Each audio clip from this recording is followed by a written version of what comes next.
Hi children, today we are going to learn about the 6th class first lesson, that is our earth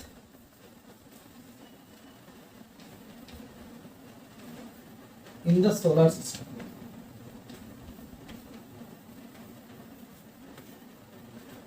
Our earth in the solar system. And అసలు first మనము దేని గురించి తెలుసుకోవాలి అనేటువంటి చూసుకుంటే మనకు universe అనేటువంటిది ఉంటుంది, విశ్వం. ఈ విశ్వంలో ఒక్కొక్క పార్టీని మనం చూసుకుంటూ వస్తే మనము మిల్కీ వే గెలాక్సీలో ఉన్నాం. Milky Way Galaxy. గెలాక్సీ అంటే ఏంటి? That is a group of stars.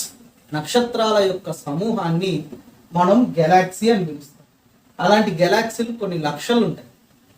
అలాంటి గెలాక్సీస్లలో మనం ఏ దాంట్లో ఉన్నాము అంటే మిల్కీ వే గెలాక్సీలో ఉన్నాం.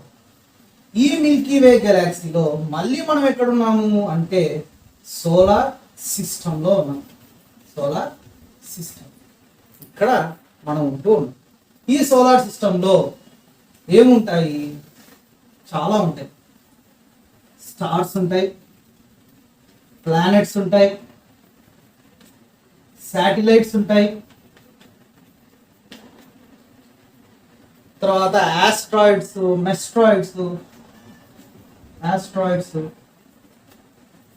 మెటాయిడ్స్ అండ్ కోమెట్స్, ఇవన్నీ ఉంటాయి. ఇక్కడ వీటినన్నిటినీ మనం ఒకే పేరుతో పిలిచాలి అంటే యూనివర్స్లో ఉండేటువంటి స్టార్స్ ని, ప్లానెట్స్ ని, శాటిలైట్స్ ని, ఆస్ట్రాయిడ్స్, మెట్రాయిడ్స్, కామెట్స్, వీటి గురించి మళ్ళీ తెలుసుకుందాం. వీటన్నిటిని కలిపి ఒకే పదంతో పిలిచాలి అంటే, ఇవన్నీ కలిపి ఒకే పదంతో పిలిచాలి అంటే మనం పిలిచేటువంటి పదం ఏంట్రా అంటే టెలిస్టియల్ బాడీస్. ఏమని పిలుస్తామండి? టెలిస్టియల్ బాడీస్ అని పిలుస్తాం. That is a body which is present in the universe. విశ్వంలో తిరుగుతున్నట్టు, స్పేస్ లో తిరుగుతున్నటువంటి ఏ బాడీనైనా సరే, అది చిన్నదైనా పెద్దదైనా దానిని ఏమని పిలుస్తాము అంటే టెలిస్టియల్ బాడీస్. అది నక్షత్రాలు కావచ్చు, గ్రహాలు కావచ్చు, ఉపగ్రహాలు కావచ్చు, ఆస్ట్రాయిడ్స్, మెట్రాయిడ్స్ అండ్ కోమెట్స్ అంటే స్టార్స్, ప్లానెట్స్, శాటిలైట్స్, ఇట్లా మొత్తం అన్ని దానిని కలిపి ఒకే పేరుతో పిలవాలి అంటే ఫర్ ఎగ్జాంపుల్ స్కూల్కి వచ్చే పిల్లలందరూ కూడా 6th class, 7th class, 8th class అని ఉంటారు. కానీ వాళ్ళందరినీ కలిపి ఒకే పేరుతో మనం పిలవాలి అంటే స్టూడెంట్స్ అని పిలుస్తాం. మరి అలాగే ఇక్కడ ఉన్నటువంటి వాటిని అన్నిటిని కలిపి ఒకే పేరుతో పిలవాలంటే మనం ఏమని పిలుస్తాం? టెలిస్టియల్ బాడీస్ అని పిలుస్తాం. ఏమని పిలుస్తాం? టెలిస్టియల్ బాడీస్ అని పిలుస్తాం. ఇప్పుడు మన దగ్గర ఉండేటువంటి ఫస్ట్ క్వశ్చన్, అసలు ఏంటి యూనివర్స్ అంటే ఏంటి, అది ఎలా ఫామ్ అయింది? How the universe was formed. అసలు యూనివర్స్ అనేటువంటిది ఎలా ఫామ్ అయ్యింది అనేటువంటి దాన్ని మనం ఇప్పుడు చూసుకోవాల్సి వస్తుంది. అండ్ ఎలా ఫామ్ అయింది, దీనికి రకరకాల థియరీస్ ఉన్నాయి. కానీ ఎక్కువగా చెప్పేటువంటి సైంటిస్టులు చెప్పేటువంటి థియరీ ఏంటంటే big bang theory. Big bang theory.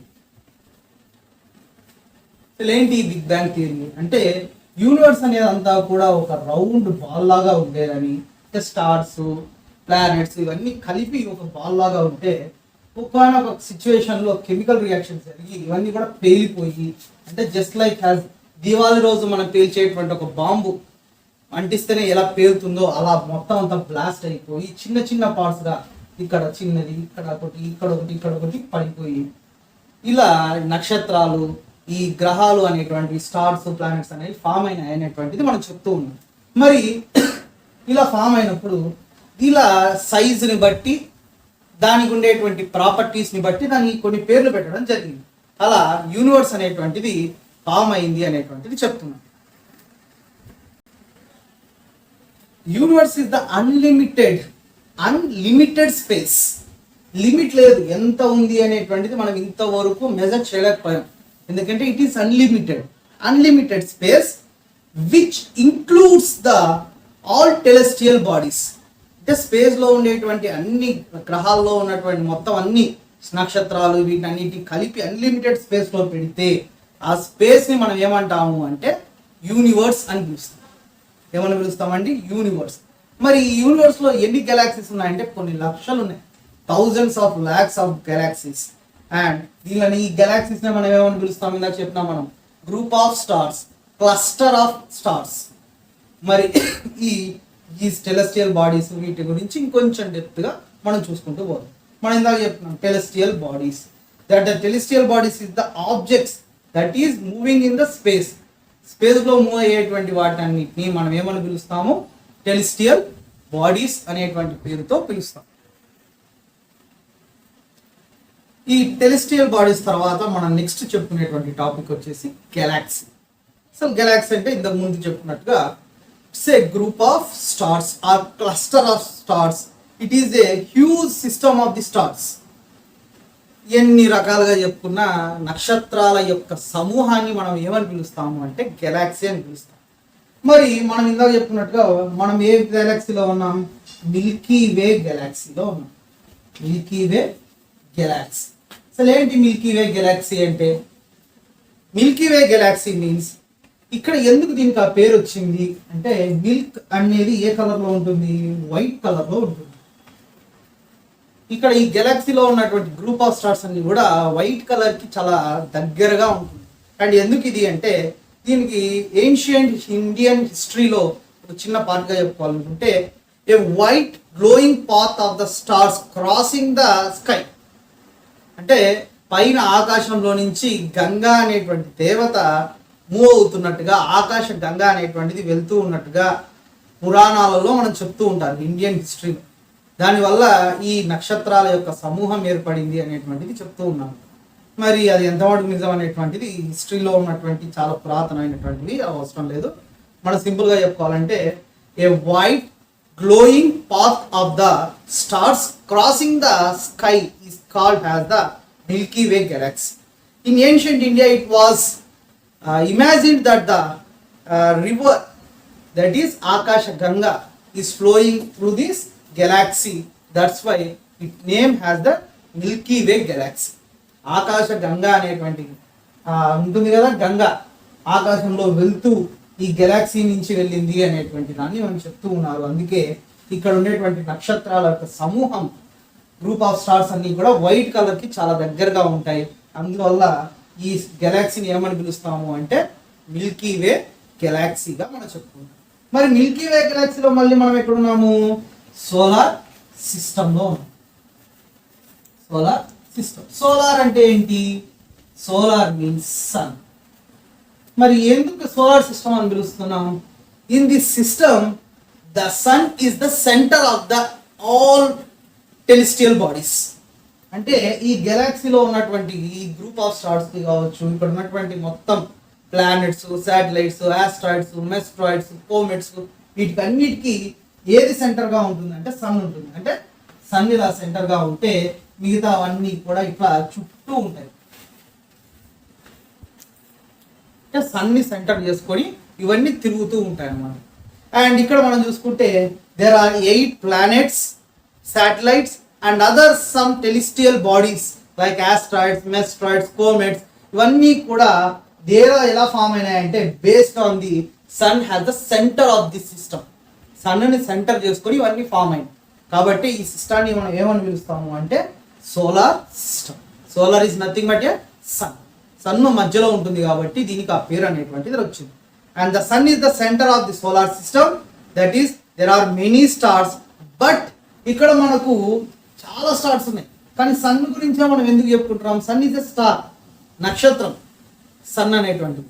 ఎందుకు ఆ గురించే మనం సన్ గురించే మాట్లాడుతున్నాం అంటే sun is very near to us. మిగతా నక్షత్రాలతో పోల్చుకుంటే సన్ అనేటువంటిది చాలా దగ్గరగా ఉంది మనకి. సో మనం దీన్ని చాలా పెద్దగా చూడగలుగుతున్నాం. మరి మిగతా నక్షత్రాలను ఎందుకు చూడలేకపోతున్నాం చిన్నగా అంటే, అవన్నీ కూడా మీరు అబ్జర్వ్ చేస్తే చిన్నగా కనిపిస్తున్నాయి, ఎందుకంటే అవి చాలా దూరంగా ఉన్నాయి. మరి సన్ను మనం పెద్దగా చూడగలుగుతున్నాం అంటే because of the physics law. Physics లో చెప్పినటువంటి లా ప్రకారంగా అది దగ్గరగా ఉంది కాబట్టి మనకు పెద్దగా కనిపిస్తుంది. అవి దూరంగా ఉన్నాయి, సన్ కంటే చాలా పెద్ద నక్షత్రాలు మిగతావి, కానీ అవి మనకు చిన్నగా కనిపిస్తుంది. అదే ఇక్కడ మనం చెప్పుకోవాల్సినటువంటి. అండ్ ఇక్కడ మనం ఒకసారి చూసుకుంటే ఈ టెలిస్టియల్ బాడీస్ గురించి ఒక్కొక్క దాని గురించి మనం తెలుసుకుంటూ వెళ్దాం. ఈ టెలిస్టియల్ బాడీస్ డిఫరెంట్ టైప్స్గా ఉంటాయి బేస్డ్ ఆన్ దేర్ సైజ్ని బట్టి, లైట్ని బట్టి అండ్ హీట్ని బట్టి.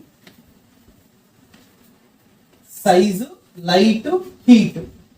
సైజు, లైట్, హీట్ని బట్టి టెలిస్టియల్ బాడీస్కి రకరకాల పేర్లు పెట్టడం జరిగింది. ఫర్ ఎగ్జాంపుల్ మనం ఫస్ట్ చెప్పుకోవాల్సి వచ్చినటువంటిది స్టార్. స్టార్ గురించి చెప్పుకుంటాం.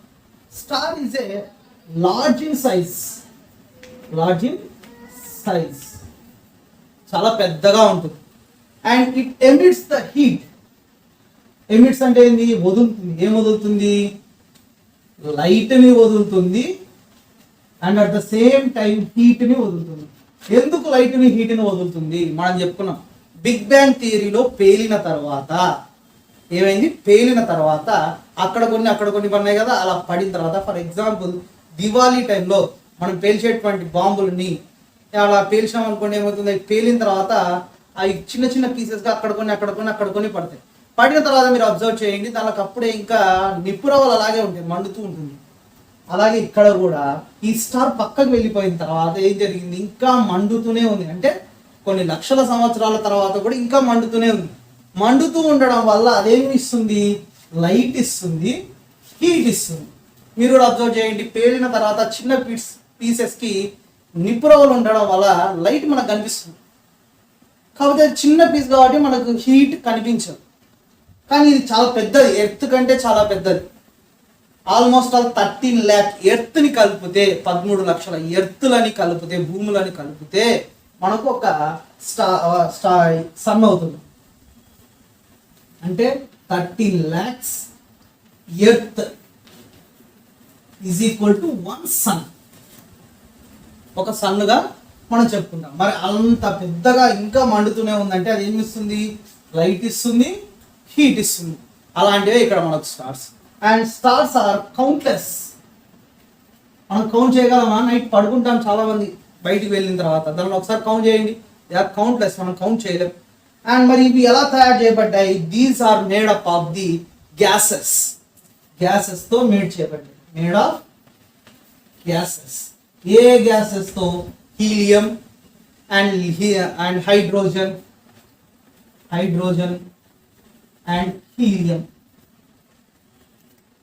ఇలాంటి గ్యాసెస్తో ఇవన్నీ కూడా తయారు చేయబడ్డాయి. దీనికి ఎగ్జాంపుల్గా చెప్పుకోవాలి అనుకుంటే మనకు చాలా దగ్గరగా ఉండేటువంటి నక్షత్రం ఏది? సన్ గురించి మనం ఇప్పుడు తెలుసుకోకూడదు.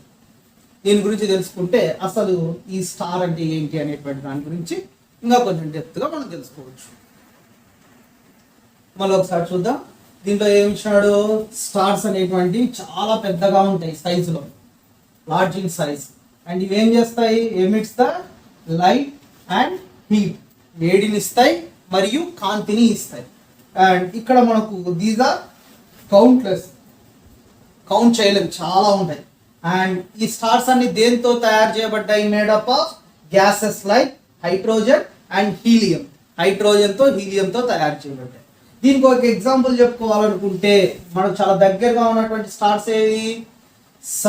సన్ గురించి మనం తెలుసుకోబోతున్నాం. Sun is a star. Sun అనేటువంటిది స్టార్, దేవుడు కాదు. సన్ అనేటువంటిది ఏంటిది? స్టార్. మరి ఈ స్టార్కు ఎందుకు అలా వచ్చింది, ఏం జరిగింది అనేటువంటిది చూద్దాం. We are living in the solar system. మనం ఇందాక చెప్పినట్టుగా మనమంతా ఏ సిస్టంలో జీవిస్తున్నాము?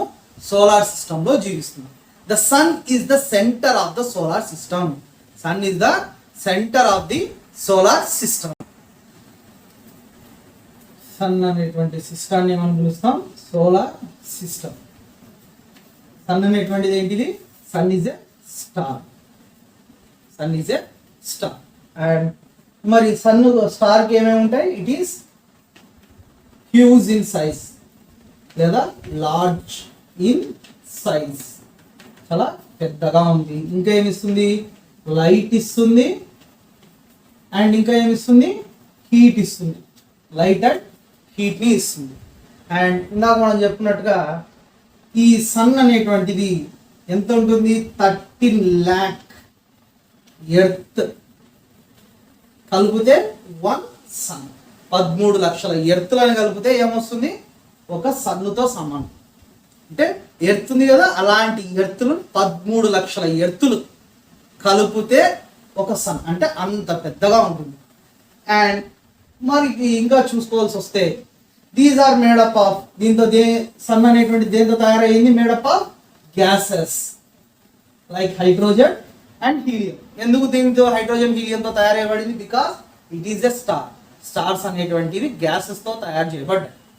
అండ్ ఇక్కడ మనం చూసుకుంటే sun has the pulling force. ఇక్కడ మనకు డౌట్ వస్తుంది, సార్ సోలార్ సిస్టంలో సన్ మధ్యలో ఉంటాడు, గ్రహాలన్నీ చుట్టూ సన్ చుట్టూ తిరుగుతున్నాయి అని చెప్పినారు. ఎందుకు తిరుగుతున్నాయి, ఏమవసరం ఉందని దాని చుట్టూ తిరుగుతున్నాయి అంటే, sun is just like has an magnet. ఒక మ్యాగ్నెట్ లాగా, అయస్కాంతం లాగా పనిచేస్తూ ఉంటుంది.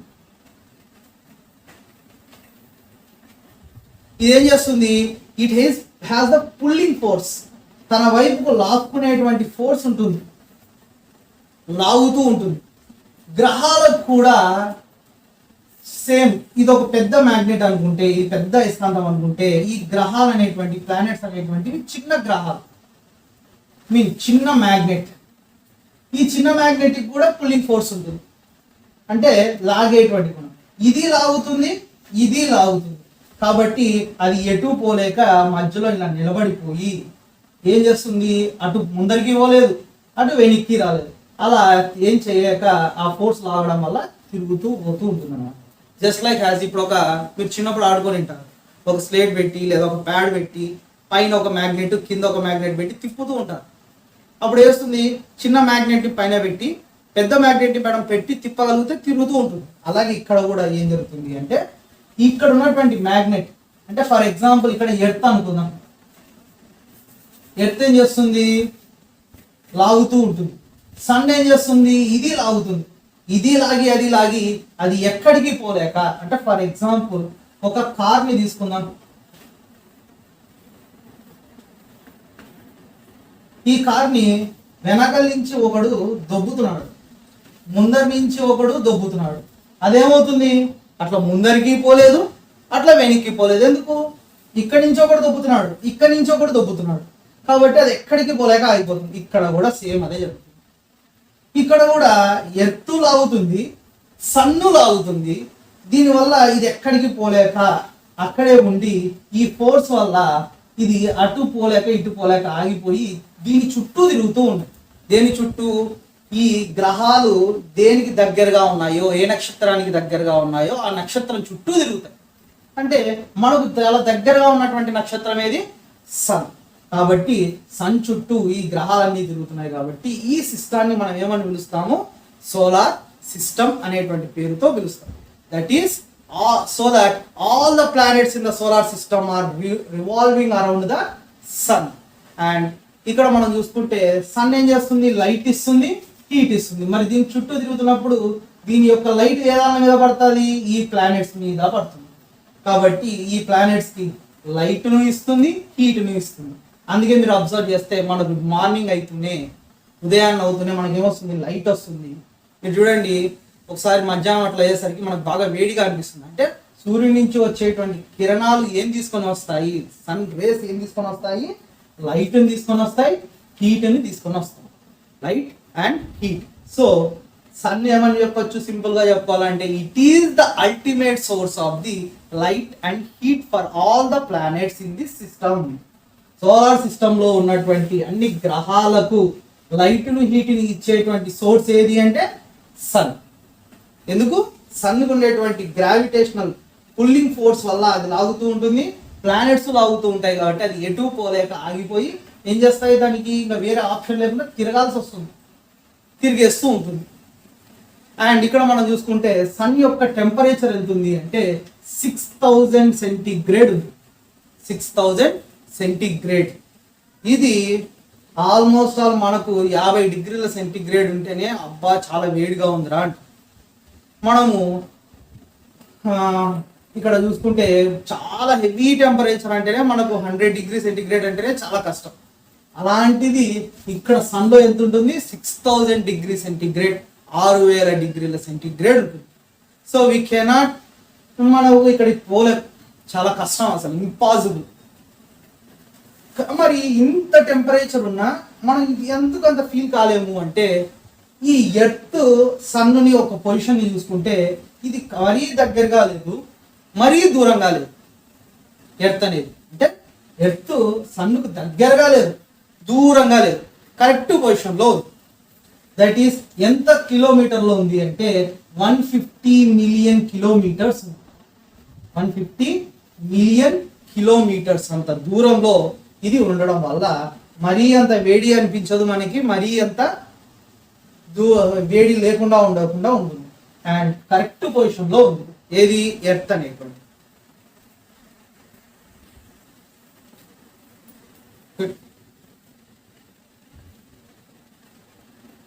సన్ గురించి మనం ఇంకా కొంచెం డెప్త్గా వెళ్ళాల్సి వస్తే, మనం చాలా పురాతన కాలం నుంచి కూడా సూర్యుడిని దేవుడిగా పూజిస్తారు. ఏన్షియంట్ పీపుల్ నుంచి చాలా కాలం నుంచి సూర్య నమస్కారాలు కూడా చేస్తుంటారు ఉదయాన్నే. మరి ఎందుకు అలా చేస్తారు, ఎందుకు సూర్యుడిని దేవుడిగా పూజిస్తున్నారు అంటే, because the sun is giving the light and heat. ఎర్త్కి కావాల్సినటువంటి లైట్ హీట్ ఇస్తుంది. మరి లైట్ హీట్ ఇస్తే ఏమవుతుంది, ఫర్ ఎగ్జాంపుల్ ప్లాంట్స్ కనుక్కోండి, ఏం చేస్తుంది, ఈ లైట్ హీట్ని ఉపయోగించుకొని ఫోటోసింథసిస్ ప్రాసెస్ అనేటువంటిది ఒకటి ఉంటుంది. ఫోటోసింథసిస్ ప్రాసెస్ అంటే ప్లాంట్స్కి తమ ఆహారాన్ని తాము తయారు చేసుకునేటువంటి ప్రాసెస్కి ఈ సన్ లైట్ అనేటువంటిది చాలా హెల్ప్ఫుల్ అవుతుంది.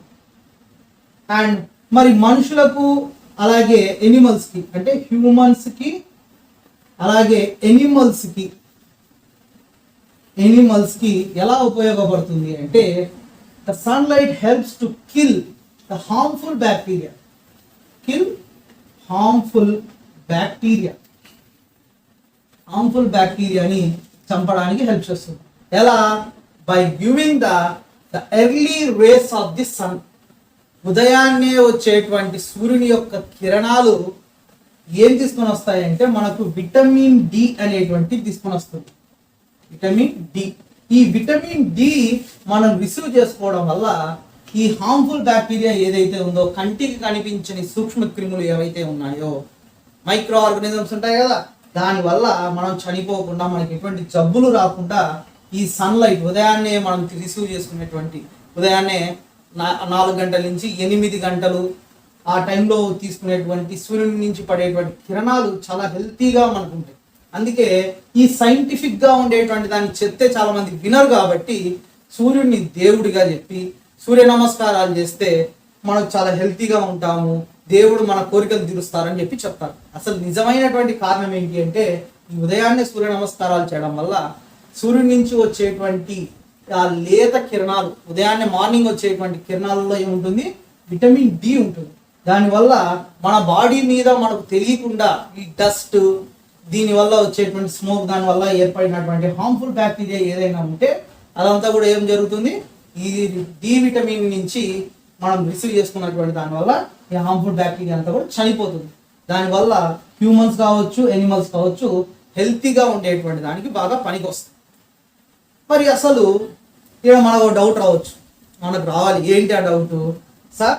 మనం ఇందాక చెప్పుకున్నట్టుగా ఎర్త్కి సన్కు ఎంత ఉంది, 150 మిలియన్ కిలోమీటర్స్ అనేటువంటి చెప్తున్నారు కదా డిస్టెన్స్ ఎర్త్. మరి మనము సూర్యుని దగ్గరికే పోలేము. ఎందుకు? సూర్యుని దగ్గర ఎంత టెంపరేచర్ ఉంది, 6000 డిగ్రీ సెంటిగ్రేడ్ ఉంది. మరి అంత టెంపరేచర్ ఉంటే మనం ఎలా వెళ్ళి కొలిసినాం సార్? మనం పోలేం కదా. ఎలా కొలిసినాము అంటే, వీఆర్ యూజింగ్ ద లైట్ని మనం ఉపయోగిస్తాం. లేజర్ లైట్స్ అంటారు. ఈ లేజర్ లైట్స్ని ఉపయోగించి మనం డిస్టెన్స్ని మెజర్ చేస్తాం. That is the light travels at the speed of the 3 lakhs kilometres. Light అనేటువంటిది 3 lakh కిలోమీటర్స్ స్పీడ్తో పోతుంది. 3 lakh కిలోమీటర్స్ పర్ సెకండ్. ఒక సెకండ్కి 3 లక్షల కిలోమీటర్ల స్పీడ్తో పోతుంది. అంత స్పీడ్తో పోయేటువంటి దాంతో అంటే ఎర్త్ నుంచి లైట్ వేస్తే, ఒక లేజర్ లైట్ వేస్తే సన్కి ఎంత దగ్గరికి వెళ్తుంది, ఎంత టైం పడుతుంది అనేటువంటి దాన్ని బట్టి మనం కొలుస్తాం. మరి అలాగే ఎర్త్ నుంచి మనం లైట్ వేస్తే సూర్యునికి ఎంత టైం పడుతుంది అంటే 8 నిమిషాలు పడుతుంది, 8 minutes పడుతుంది. ఇంకా కరెక్ట్ చెప్పాలంటే సూర్యుడి నుంచి వచ్చేటువంటి లైట్ ఎర్త్కి రావడానికి ఎంత టైం పడుతుంది, సూర్యుడి నుంచి వచ్చే కిరణాలు ఉన్నాయి కదా, ఆ కిరణాలు ఎర్త్ రీచ్ కావడానికి ఎంత టైం పడుతుంది అంటే 8 నిమిషాలు పడుతుంది. నిమిషాల కంటే 60 seconds. ఒక సెకండ్కి ఎర్త్ ఎంత ట్రావెల్ చేస్తుంది, లైట్ ఎంత ట్రావెల్ చేస్తుంది, 3 లక్షల కిలోమీటర్లు ట్రావెల్ చేస్తుంది. అంటే ఆల్మోస్ట్ అది ఇంకెంత ఉంటుందో మీరే ఊహించుకోండి, అంటే అంత డిస్టెన్స్ ఉంటుంది.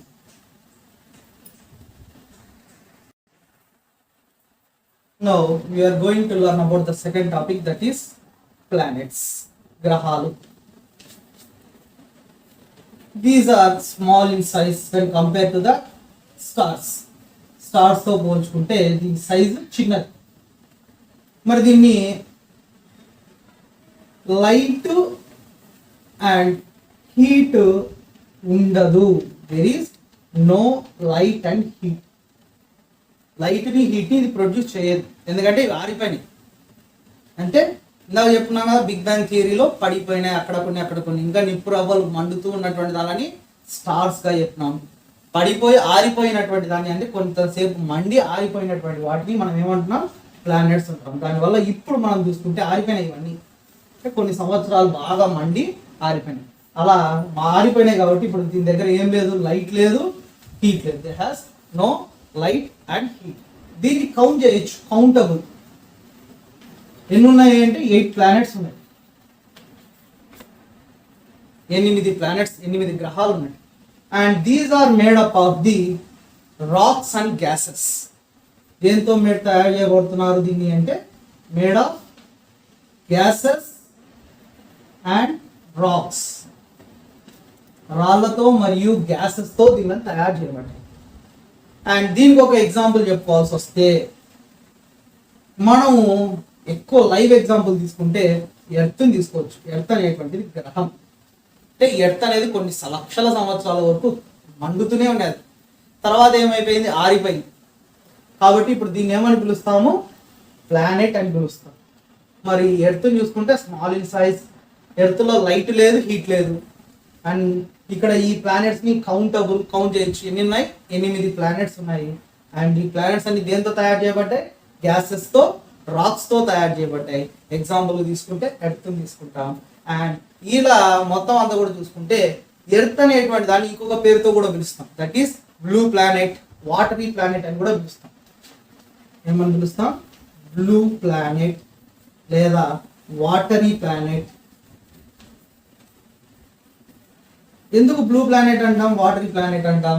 బికాస్ ఇక్కడ మనం ఎర్త్ని తీసుకుంటే 71%, ఇంకా కరెక్ట్ చెప్పాలంటే 2/3 part of the earth is covered with the water. వాటర్తో కవర్ అయి ఉంది.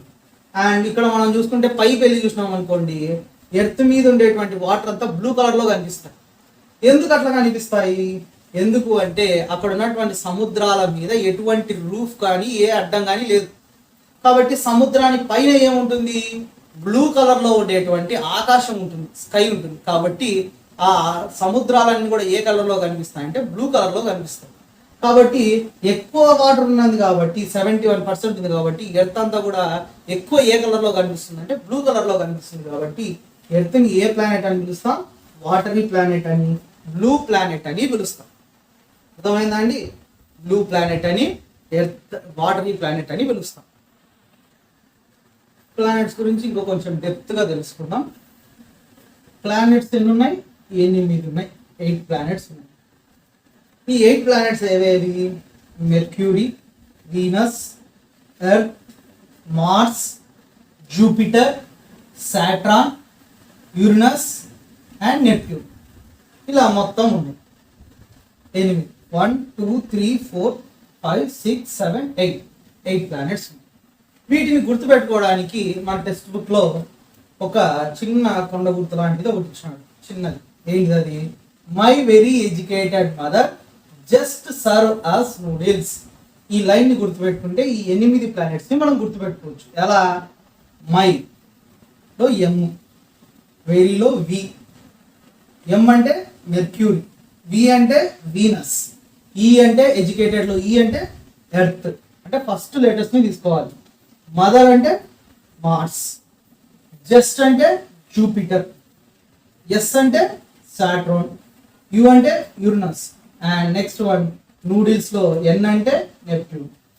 ఇలా my very educated mother just served as noodles. ఏంటో దీని అర్థం ఏంది తెలుగులో? నా బాగా చదువుకున్న తల్లి ఏం చేసింది? ఇప్పుడే మాకు నూడిల్స్ ని వడ్డించింది అనేటువంటి దాన్ని అర్థం వచ్చేటట్టుగా my very educated mother just served as noodles ఈ పదాలు వచ్చేటట్టుగా చూస్తుంది. Mercury, Venus, Earth and Mars, Jupiter, Saturn, Uranus and Neptune. ఇలా మొత్తం అన్నీ ఉన్నాయి. అండ్ ప్లానెట్స్ ని 2 విధాలుగా మనం డివైడ్ చేస్తాం, 2 టైప్స్ గా డివైడ్ చేస్తాం. ఒకటి ఇంటర్నల్ లేదా ఇన్నర్ గా, and next one is the outer. Inner and outer. Inner planets and outer planets. Inner planets, outer planets అని 2గా డివైడ్ చేస్తాం. ఈ ఫస్ట్ సూర్యునికి దగ్గరగా ఉండేటువంటి ఫస్ట్ 4 గ్రహాలని అంటే మెర్క్యూరీ, వీనస్, ఎర్త్, మార్స్, ఈ 4 దానిని ఇన్నర్ ప్లానెట్స్ అని పిలుస్తాం. Jupiter, Saturn, Uranus and Neptune అంటే సూర్యునికి కొంచెం దూరంగా ఉండేటువంటి వాటిని అవుటర్ ప్లానెట్స్ అని పిలుస్తాం. సూర్యునికి దగ్గరగా ఉండేటువంటి దానిని ఇన్నర్ ప్లానెట్స్ అని, దూరంగా ఉండేటువంటి వాటిని అవుటర్ ప్లానెట్స్ అని పిలుస్తాం. ఒకసారి చూసుకుంటే దీనికి ఫస్ట్ ఏంటి?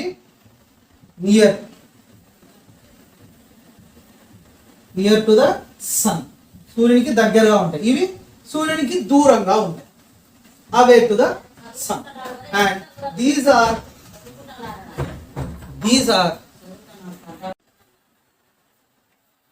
ఇక్కడ ఉన్నటువంటి ఇన్నర్ ప్లానెట్స్ ఏంటి? Near to the sun.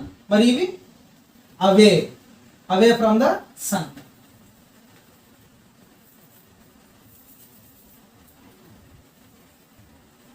Near to sun, away to sun. సన్నుకి దగ్గరగా ఉంటాయి, ఇవి సన్నుకు దూరంగా ఉంటాయి. ఇవి సైజు ప్రకారంగా చూసుకుంటే దీనిలతో సైజులతో పోల్చుకుంటే ఇవి చాలా చిన్నవి. అంటే inner planets are smaller in size than outer planets. Outer planets కంటే కూడా సైజులో చిన్నవి, స్మాల్ ఇన్ సైజ్. ఇవి large in size. Small in size, large in size. Small in size, large in size. And ఈ ఇన్నర్ ప్లానెట్స్ అన్ని కూడా దేంతో తయారు చేయబడతాయి అంటే these are composed by the rocks. రాళ్లతో తయారు చేయబడ్డాయి. ఇవన్నీ కూడా దేంతో తయారు చేయబడ్డాయి అంటే these are made up of the gases and liquids. ద్రవాలు అంటాం, వాటర్ లాంటిది. అలాంటి లిక్విడ్స్ తో మరియు గ్యాసెస్ తో ఈ అవుటర్ ప్లానెట్స్ తయారు చేయబడ్డాయి.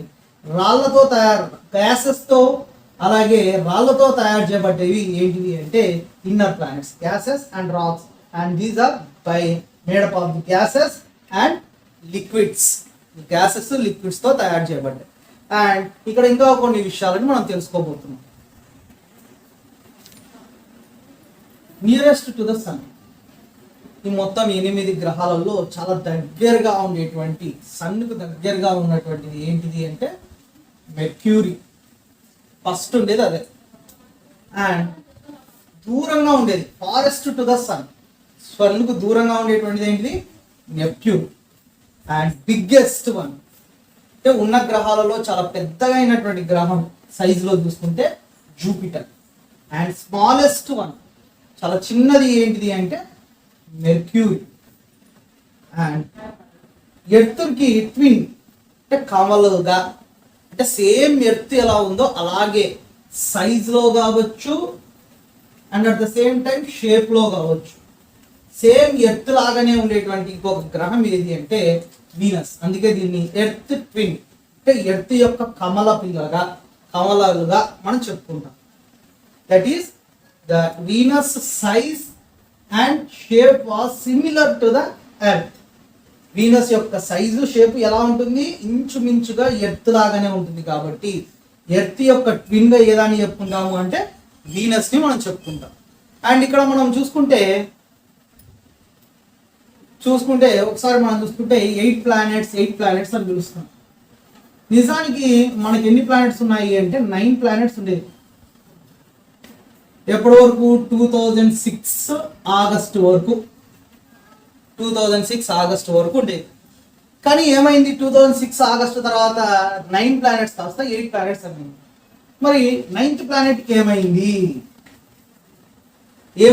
9th ప్లానెట్కి ఏం కాల, ఎక్కడికి పోలే. ఏం చేసినాం? 9th ప్లానెట్ని తీసేసినాం ప్లానెట్స్ యొక్క లిస్ట్ నుంచి. ఎట్లా తీసేసినాం sir? International Astronomical Union IAU International Astronomical Union అనేటువంటిది అంటే మొత్తం ప్రపంచ దేశాల్లో ఉండేటువంటి మొత్తం ఈ స్పేస్ మీద రీసెర్చ్ చేసే సైంటిస్టులు అంతా ఈ యొక్క యూనియన్ ని ఇంటర్నేషనల్ ఆస్ట్రానామికల్ యూనియన్ గా చెప్పుకుంటాం. ఇది 2006 ఆగస్టులో మీట్ అయ్యి వీళ్ళందరూ కూడా ఏం డిసైడ్ చేసినారు అంటే ప్లూటో. ఇంతకుముందు 9th ప్లానెట్ గా ప్లూటో అనేటువంటిది ఉండేది. ప్లూటోని ఏం చేసినారు?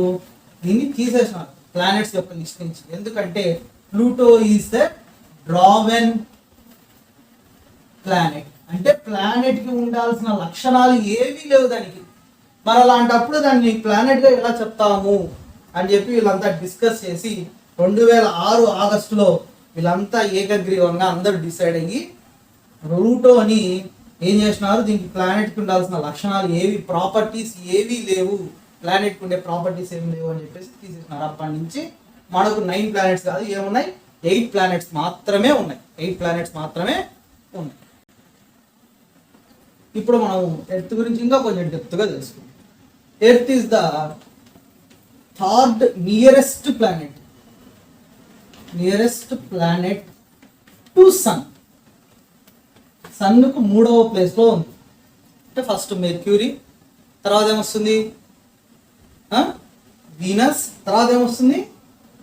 ఎర్త్. కాబట్టి 3వ ప్లేస్లో third nearest planet to the sun గా చెప్తున్నాం. అండ్ 5th లార్జెస్ట్ ప్లానెట్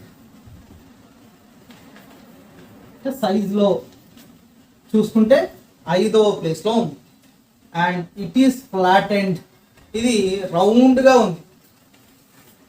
ఎలా రౌండ్గా ఉంది అంటే ఇక్కడ ఒకసారి మనం చూసుకుంటే బాగా అబ్జర్వ్ చేస్తే ఇక్కడ చూడండి, ఇదేమో క్రాస్గా ఉంది అంటే ఇట్లా కరువుగా వచ్చింది. ఇక్కడేమో చూడండి ఫ్లాట్గా ఉంది. ఇంకా కరెక్ట్ చెప్పాలంటే ఇక్కడ ఉబ్బినట్టుగా వచ్చింది. ఇక్కడ చూడండి లోపలికి పోయినట్టుగా వచ్చింది. అంటే ఇట్లా ఇడేమో అంటే ఇక్కడ ఉన్నటువంటి ఎడ్జెస్ దగ్గర ఏమో లోపలికి పోయినట్టుగా ఉంది. ఇక్కడేమో ఉబ్బినట్టుగా ఉంది. ఈ షేప్ లో ఉంది earth. That is flat and at the poles.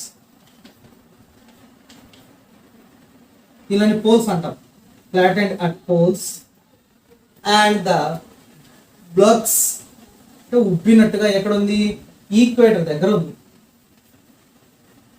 ఈ షేప్ లో ఉంది మొత్తం అంతా కూడా ఎర్త్. సో దీనివల్ల ఏం జరుగుతుంది అంటే ఎర్త్ యొక్క షేప్ ని రౌండ్ అని చెప్పలేం, కానీ ఎర్త్ షేప్ ని జియాయిడ్ అని పిలుస్తాం. Geoid shape. It is a shape, irregular shape అని చెప్పాలి. అంటే రౌండ్గా బాల్ లాగా రౌండ్గా లేదు. ఒక చోట ఉబ్బినట్టుగా ఉంది, ఒక చోట లోపలికి పోయినట్టుగా ఉంది. కాబట్టి ఈ షేప్ని ఏమని పిలుస్తాం అంటే geoid shape. That is irregular ball shape అని చెప్తాం. Irregular ball shape. అండ్ ఇలా ఉండడం వల్ల కూడా మనకు టెంపరేచర్స్లో చాలా డిఫరెన్స్ ఉంటుంది. అంటే ఒక చోట చల్లగా ఉండడం, ఒక చోట వేడిగా ఉండడం అనేటువంటి జరుగుతుంది. అండ్ ఇంకా కొంచెం డెప్త్గా వెళ్దాం. And earth is the most suitable planet for the life. అంటే మనుషులు కానీ జంతువులు కానీ ప్రాణం ఉన్నటువంటివన్నీ కూడా బతకడానికి కావాల్సినటువంటి సూటబుల్ ప్లేస్ ఏదైనా ఉందా, ఏదైనా గ్రహం ఉందా అంటే అది ఎర్త్ అని చెప్పుకోవాలి. That is most suitable planet for the లైఫ్కి చాలా బాగుంటుంది. అండ్ దీనికి ఇలా పాసిబుల్ చేయడానికి గల కారణాలు ఏంటంటే 4 కాంపోనెంట్స్ ఉన్నాయి. దీనిని రిలీమ్స్ అని పిలుస్తాం. రిలీమ్స్ of earth, రిలీమ్స్ of earth, రిలీమ్స్ of earth గా చెప్పుకుంటాం. రిలీమ్స్ ఆఫ్ ఎర్త్ వచ్చేసి 4 ఉంటాయి. ఈ 4 దాని వల్లనే ఇక్కడ లైఫ్ అనేది పాసిబుల్ అయింది. ఏవేవి అనేటువంటి ఒకసారి చూసుకుంటే మనం ఫస్ట్ చెప్పుకోవాల్సినటువంటిది లిథోస్పియర్, సెకండ్ది హైడ్రోస్పియర్,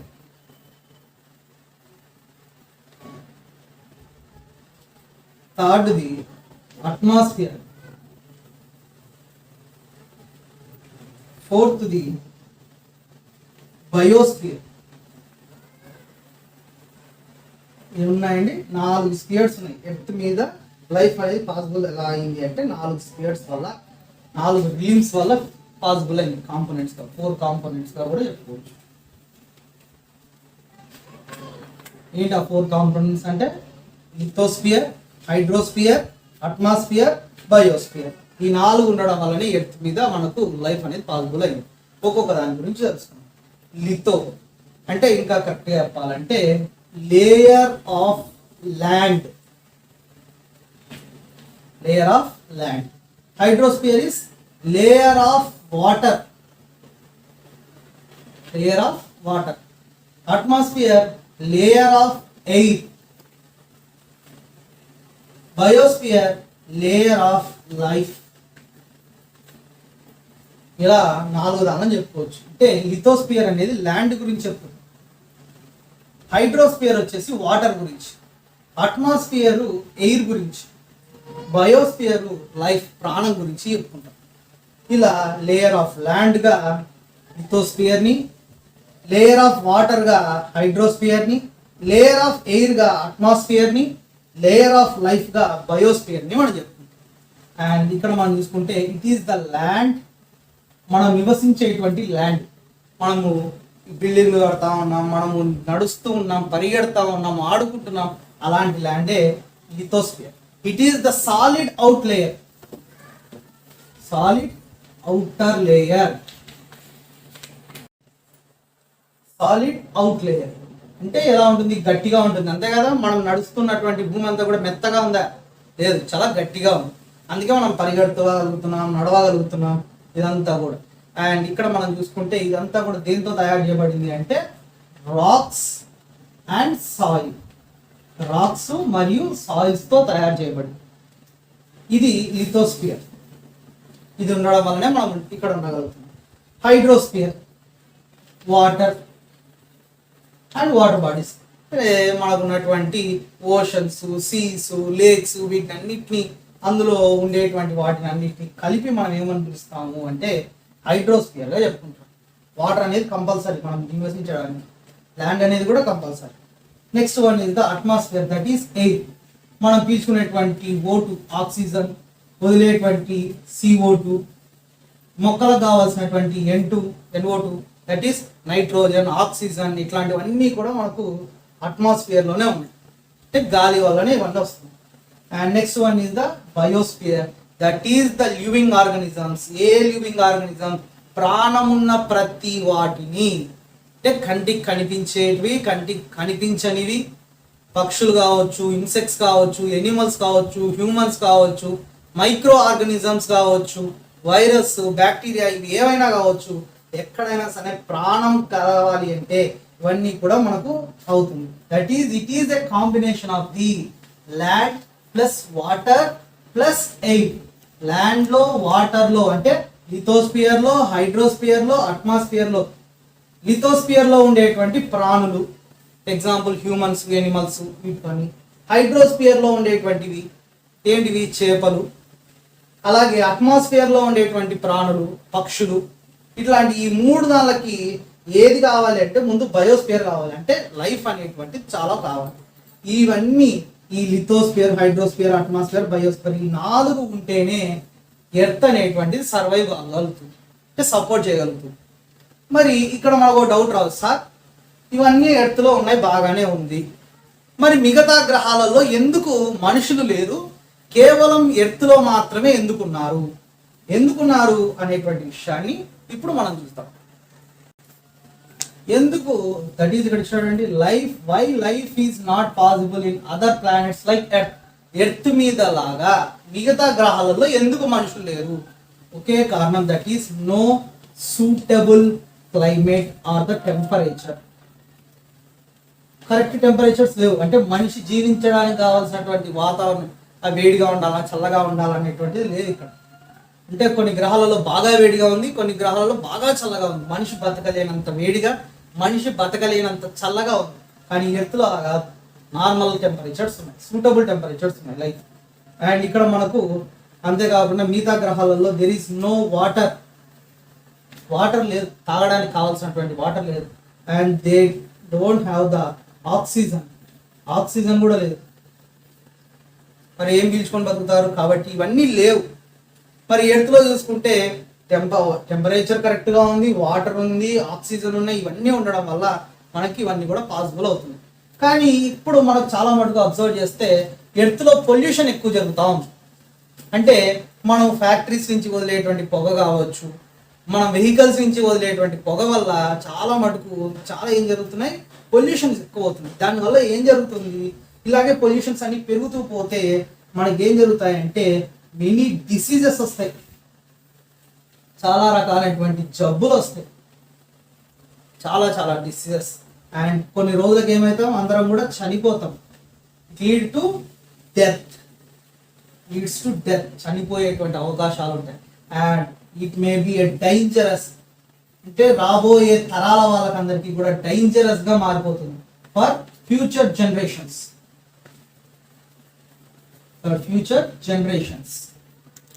ఎగ్జాంపుల్కి ఇప్పుడు వచ్చేటువంటి కరోనా వైరస్ని మనం చూసుకుంటే ఇదే, మనం పొల్యూషన్స్ని క్రియేట్ చేయడము, మరి రకరకాలైనటువంటివన్నీ తయారు చేయడం వల్ల మనుషుల వల్లనే ఫ్యూచర్ జనరేషన్స్కి, రాబోయే తరాలకి ఏం జరుగుతుంది, డేంజరస్గా మారిపోతుంది.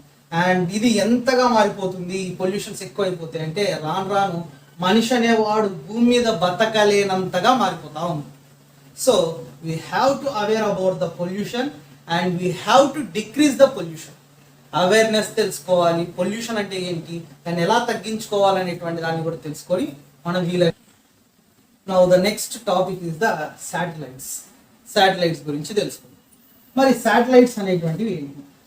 మనము స్టార్ గురించి తెలుసుకున్నాం, ఎర్త్ గురించి అంటే ప్లానెట్స్ గురించి తెలుసుకున్నాం, ఇప్పుడు శాటిలైట్స్ గురించి తెలుసుకున్నాం. దట్ మీన్స్ ఉపగ్రహాలు, గ్రహము ఉపగ్రహము, ప్లానెట్స్ శాటిలైట్స్.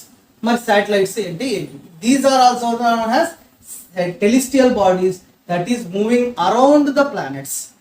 ప్లానెట్స్ చుట్టూ తిరుగుతాయి. అంటే ప్లానెట్స్ ఏం చేస్తాయి,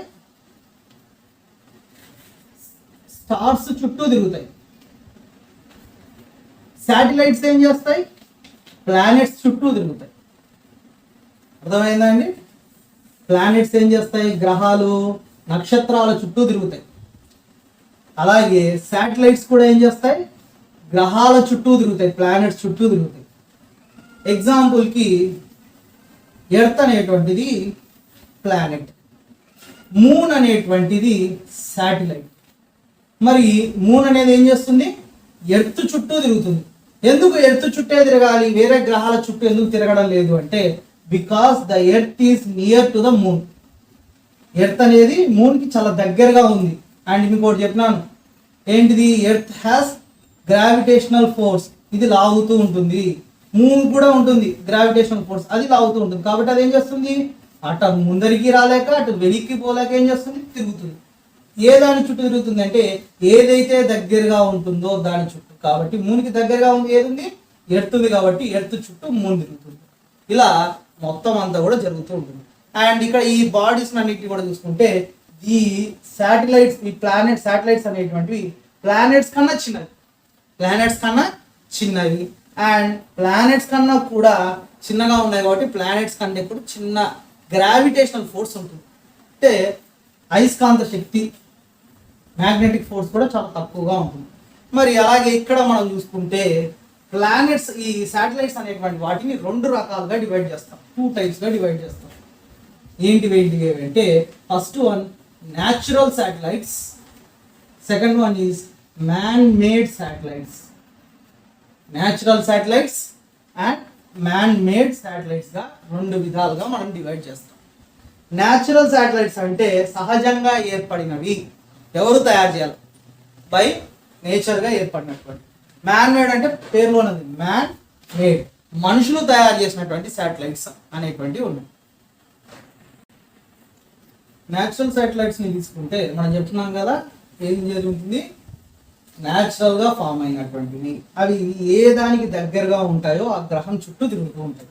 మరి ఎర్త్కు దగ్గరగా ఉన్నటువంటిది ఒక్కటే, కాబట్టి ఎర్త్కి ఎన్ని న్యాచురల్ శాటిలైట్స్ ఉన్నాయి, 1, అంటే ఒకటే మూన్ ఉంది. మరి అలాగే మార్స్కి తీసుకుంటే 2, జూపిటర్కి 79, సాటర్న్కి 82 అండ్ యూరినస్కి 27, నెప్ట్యూన్కి 14. అంటే అంతా మన చంద్రుడు కనిపిస్తారు, మూన్స్ కనిపిస్తారు వాళ్ళకి అన్నిటికీ ఆ ప్లేస్లోంచి పోయి చూస్తే. అంటే ఎర్త్లోంచి మనం చూస్తే 1 కనపడతాయి, మార్స్కి వెళ్ళి చూస్తే ఎన్ని మూన్స్ కనిపిస్తాయి, 22 కనిపిస్తాయి. జూపిటర్కి పోయి చూస్తే మనకి ఎన్ని కనిపిస్తాయి, 79 కనిపిస్తాయి. మరి అలాగే అసలు న్యాచురల్ శాటిలైట్సే లేనటువంటి గ్రహాలు ఏమైనా ఉన్నాయా అంటే 2 ఉన్నాయి. ఒకటి Mercury and second one is the Venus. That is no satellites, no natural satellites. Natural satellites లేవు ఏ దానికి, మెర్క్యూరీకి లేదు, అలాగే వీనస్కి కూడా లేదు. మరి నెక్స్ట్ 2వ దాని గురించి వెళ్దాం. That is the man made satellites. Man made satellites గురించి కూడా చూసుకుందాం. మ్యాన్ మేడ్ శాటిలైట్స్ అన్ని కూడా మనుషులు తయారు చేసి పంపించేటువంటి శాటిలైట్స్, రాకెట్స్ ద్వారా స్పేస్లోకి పంపిస్తాం. అలాంటివి ఎగ్జాంపుల్కి ఇన్సాట్, ఇండియన్ శాటిలైట్స్, తర్వాత ఐఆర్ఎస్, ఎడ్సెట్, ఇట్లాంటివన్నీ కూడా మనం పంపించేటువంటివన్నీ కూడా. అండ్ సరే ఇంకొంచెం డెప్త్గా వెళ్తే న్యాచురల్ శాటిలైట్కి మనకి ఎగ్జాంపుల్ ఏం చెప్పుకుంటాం, మూన్ది చెప్పుకుంటాం. మరి మూన్ గురించి ఇంకొంచెం తెలుసుకుంటే earth has only 1 natural satellite, that is the moon. ఎర్త్కు ఉండేటువంటిది ఒకటే ఒక శాటిలైట్, అదేంటిది మూన్ అనేటువంటిది ఉంది. And its diameter is only 1/4 of the earth. ఎర్త్ని తీసుకుంటే 4 భాగాలు చేస్తే అందులో ఒక భాగమే మూన్, అంటే 4 మూన్లు, 4 moons is equal to 1 earth. 4 moons is equal to 1 earth. అట్లా 4 భాగాలని చేస్తే అందులో ఒక భాగం మాత్రమే మూన్గా చెప్పుకోవచ్చు. అంత చాలా చిన్నది. అండ్ ఇట్ అపియర్స్, కానీ మీరు ఒకసారి అబ్జర్వ్ చేస్తే మూన్ అనేది చాలా పెద్దగా కనిపిస్తుంది నైట్ టైమ్స్ అన్ని, వెన్నెల టైంలో, పౌర్ణమి టైంలో మనం చాలా మటుకు చూసుకుంటాం. ఎందుకు అలా కనిపిస్తుంది అంటే ఇందాక మనం చెప్పినట్టుగా ఫిజిక్స్లో చెప్పినటువంటి ఫార్ములా ప్రకారంగా ఏం జరుగుతుంది, ఇక్కడ మనకి దగ్గరగా చిన్నది ఉన్నా కానీ దగ్గరగా చూస్తే మనకు పెద్దగా కనిపిస్తుంది, దూరంగా ఉంటే మనకి ఏం చేస్తుంది, చిన్నగా కనిపిస్తుంది. ఫర్ ఎగ్జాంపుల్ మనము ఏదన్నా వెళ్తూ ఉన్నాము, పెద్ద కొండ ఉంది, ఆ కొండ మీద ఉండేటువంటి చెట్లను చూడండి, చాలా పెద్దగా ఉన్నా కానీ దూరం నుంచి చూస్తే మనకు చాలా చిన్నగా కనిపిస్తాయి. అలాగే ఇక్కడ కూడా మూన్ చిన్నగానే ఉంది, కానీ మనకు దగ్గరగా ఉండడం వల్ల అది చాలా పెద్దగా కనిపిస్తుంది. అదే నక్షత్రాలను చూడండి, అసలు మూన్కి నక్షత్రాలను చూసుకుంటే చాలా పెద్దవి, కానీ నక్షత్రాలు మాత్రం చాలా దూరంగా ఉండడం వల్ల మనకి ఏం కనిపిస్తున్నాయి, చాలా చిన్నగా కనిపిస్తుంది. ఇదే ఇక్కడ ఉన్నటువంటి డిఫరెన్స్గా మనం చెప్పుకుంటాం. అండ్ ఇక్కడ చూసుకుంటే దీనికి ఎర్త్కి అండ్ మూన్కి ఉన్నటువంటి డిస్టెన్స్ ఎంత అంటే 3,84,000 kilometres. That is 3,84,400 kilometres distance ఉంది. ఈ డిస్టెన్స్నే మనము చెప్పుకోవాల్సి వస్తుంది. దట్ ఈస్ 3,84,400 కిలోమీటర్స్గా మనం చెప్పుకుంటాం. ఈ టెలిస్టియల్ బాడీస్ లో ఉన్నటువంటి మూన్ అనేటువంటిది ఏం చేస్తుంది, దే ప్లానెట్ అయితే దగ్గరగా ఉంటుందో ఆ ప్లానెట్ చుట్టూ తిరుగుతుంది కదా. అంటే ఇక్కడ అన్ని కూడా ఏం చేస్తున్నాయి, సన్ ఏం చేస్తుంది, స్టార్ అనేది తన చుట్టూ తను తిరుగుతుంది, ఎక్కడికి తిరగాల్సిన అవసరం లేదు. Planet example earth. ఎర్త్ ఏం చేస్తుంది? తన చుట్టూ తాను తిరుగుతూ సూర్యుని చుట్టూ తిరుగుతుంది. మూన్ ఏం చేస్తుంది? తన చుట్టూ తాను తిరుగుతూ ఎర్త్ చుట్టూ తిరుగుతుంది. అర్థమైందా అండి? ఎర్త్ ఏం చేస్తుంది? తన చుట్టూ తాను తిరుగుతూ సన్ చుట్టూ తిరుగుతుంది. మూన్ ఏం చేస్తుంది? తన చుట్టూ తాను తిరుగుతూ, దగ్గరగా ఉన్నటువంటి ప్లానెట్ ఏది? ఎర్త్. కాబట్టి ఎర్త్ చుట్టూ తిరుగుతుంది. తన చుట్టూ తాను తిరుగుతూ ఎర్త్ చుట్టూ తిరుగుతుంది. మరి మూన్ తన చుట్టూ తాను తిరుగుతూ ఎంత టైం పడుతుంది అంటే, ఈ ప్లేస్ నుంచి ఈ ప్లేస్కి మళ్ళీ రావడానికి ఎంత టైం పడుతుంది అంటే 27 days పడుతుంది. అదే ఎర్త్ ఇక్కడి నుంచి సన్ చుట్టూ తిరిగి మళ్ళీ ఇక్కడికి రావడానికి ఎంత టైం పడుతుంది అంటే 365 days పడుతుంది. 365 రోజులు పడుతుంది. అండ్ మూన్ ఎప్పుడు కూడా ఇదే లైన్లోనే తిరుగుతుంది, వేరే లైన్కి వెళ్ళదు. ఎందుకంటే ఎర్త్ లాగుతూ ఉంటుంది, మూన్ లాగుతూ ఉంటుంది. కాబట్టి ఆ లైన్లోనే ఎప్పుడు ఈ లైన్లోనే తిరుగుతుంది. ఈ లైన్నే మనం ఏమంటాము అంటే ఆర్బిట్ అని పిలుస్తాం. ఆర్బిట్ అనేటువంటి పేరుతో పిలుస్తాం. అండ్ ఎప్పుడు కూడా ఇదే దానితోనే, ఎర్త్ కూడా సేమ్ ఎప్పుడు ఇదే లైన్లోనే తిరుగుతుంది. దీనిలోనే ఆర్బిట్గా మనం చెప్పుకుంటాం. అండ్ దీనివల్ల మనకేం చేస్తుంది చూడండి, మూన్ ఎప్పుడు కూడా తిరుగుతూ తిరుగుతూ ఉండడం వల్ల మనకు మూన్ సగం సైడే కనిపిస్తుంది, పూర్తి సైడ్ కనిపించదు. మూన్ కూడా ఎలాంటిది అంటే just like has an mirror, అంటే ఒక అద్దం లాంటిది. అంటే ఫర్ ఎగ్జాంపుల్ మనం చూసుకుంటే సూర్యుని యొక్క కిరణాలు, సన్ యొక్క కిరణాలు మూన్ మీద పడితే నైట్ టైం ఇదేం జరుగుతుంది? రిఫ్లెక్ట్ అవుతుంది, ఎర్త్ మీద మళ్ళీ కనిపిస్తుంది. ఒకవేళ సూర్యుని కిరణాలు మూన్ మీద పడకపోతే ఎర్త్కి మూన్ అనేది కనిపించదు. ఎందుకంటే మూన్ అనేది స్టార్ కాదు, దాని నుంచి లైట్ రాదు, హీట్ రాదు.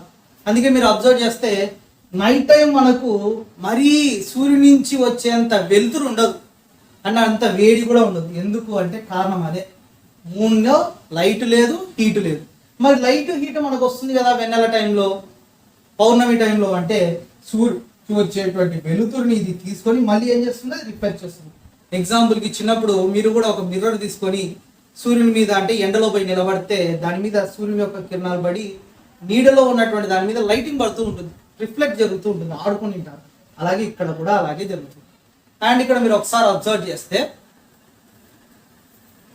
మొత్తం అంతా కూడా ఒకసారి చూడండి. ఈ ప్రాసెస్లో అంటే ఎర్త్ సూర్యుని చుట్టూ తిరగడానికి, అంటే ఎర్త్ తన చుట్టూ తాను తిరుగుతూ సూర్యుని చుట్టూ తిరుగుతుంది.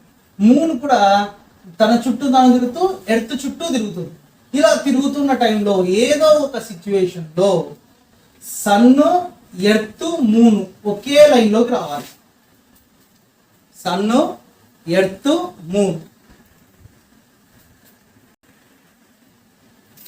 ఇందాక మనం చెప్పుకున్నట్టుగా ఏం చేస్తుంది? ఎర్త్ సూర్యుని చుట్టూ తిరుగుతుంది, మూన్ ఎర్త్ చుట్టూ తిరుగుతుంది. ఇలా తిరుగుతున్నప్పుడు ఏదో ఒక సిచ్యువేషన్లో ఖచ్చితంగా సన్ను, ఎర్త్, మూన్ ఒకే లైన్లోకి రావాలి.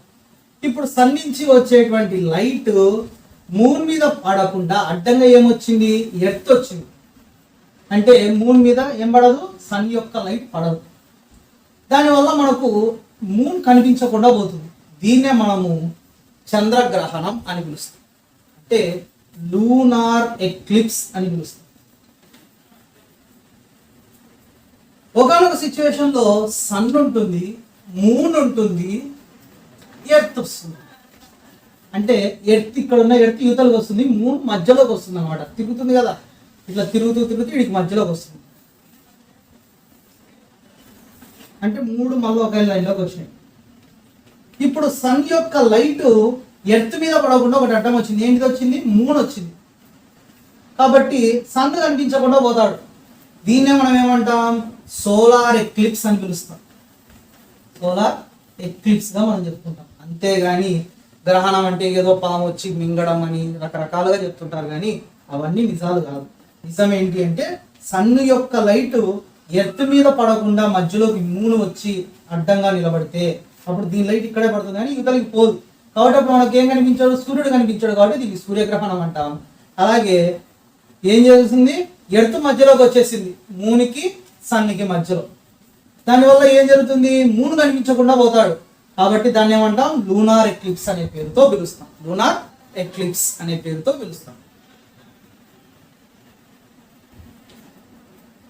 మూన్ని మనం తీసుకుంటే మూన్లో కూడా ఎర్త్లో ఉన్నట్టుగా మౌంటైన్స్ ఉంటాయి, అంటే పర్వతాలు ఉంటాయి, ప్లాట్యూస్ ఉంటాయి, అంటే అప్ అండ్ డౌన్స్ ఉన్నటువంటి ల్యాండ్స్ ఉంటాయి, ప్లెయిన్స్ ఉంటాయి, అన్నీ ఉంటాయి. Just like as an earth.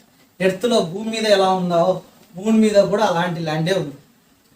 కాకపోతే ఇక్కడ మనం చూసుకుంటే ఏదైనా ఫర్ ఎగ్జాంపుల్ ఇప్పుడు మౌంటైన్ ఉంది, అంటే పెద్ద పర్వతం ఉంది, సూర్యుని యొక్క రేస్ దీని మీద పడినాయి అనుకోండి, ఏం జరుగుతుంది, దీని మీద లైట్ వస్తుంది, దీని వెనకాల సైడ్ ఉన్నటువంటి ప్లేస్లో మనకు నీడ పడుతుంది, ఇక్కడ అంతా కూడా నీడ పడుతుంది. అలాగే మీరు కూడా ఇక్కడ ఎప్పుడైనా అబ్జర్వ్ చేస్తే మూన్ మీద అక్కడక్కడ కొన్ని మచ్చలు కనపడుతూ ఉంటాయి, నల్లటి మచ్చలు. ఎందుకు కనపడుతున్నాయంటే భూమి మీద మూన్ మీద ఉండేటువంటి మౌంటైన్స్ మీద సూర్యుని కిరణాలు పడి దాని వెనకాల ఏం జరుగుతుంది, మౌంటైన్స్ వెనకాల నీడ పడుతుంది. ఆ నీడ వల్ల మనకి చంద్రుని మీద నల్లటి మచ్చలు కనిపిస్తుంది. అంతేగాని అక్కడ చెట్టు లేదు, పేదరాశి పెద్దమ్మ లేదు. అంతేగాని రకరకాల కథలు చెప్తూ ఉంటారు, అవన్నీ నమ్మొద్దు.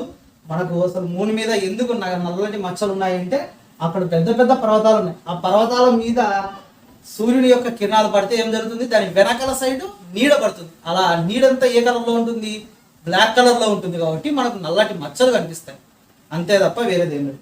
మరి మూన్ మీద మనం నివసించడానికి పనికి వస్తుందా, ల్యాండ్ ఉంది, అన్నీ ఉన్నాయి కదా, పనికి రాదు. ఎందుకంటే ఇక్కడ ఆక్సిజన్ లేదు అండ్ వాటర్ లేదు, కావాల్సినంత లేదు, చాలా తక్కువ మోతాదులో ఉంది. అందువల్ల moon is not suitable for the life, just like has an earth. మరి మనం ఇందాక చెప్పుకున్నాం, ఎర్త్కి మూన్కి ఎంత డిస్టెన్స్ ఉంది, 3,84,400 కిలోమీటర్స్ ఉంది. మరి ఎప్పుడైనా ఎవరైనా వెళ్ళినారా? ఎస్, వెళ్ళినారు మూన్ మీదకి. ఎవరు వెళ్ళినారు? నీల్ ఆర్మ్స్ట్రాంగ్ అనేటువంటి అతను వెళ్ళినాడు. Neil Armstrong.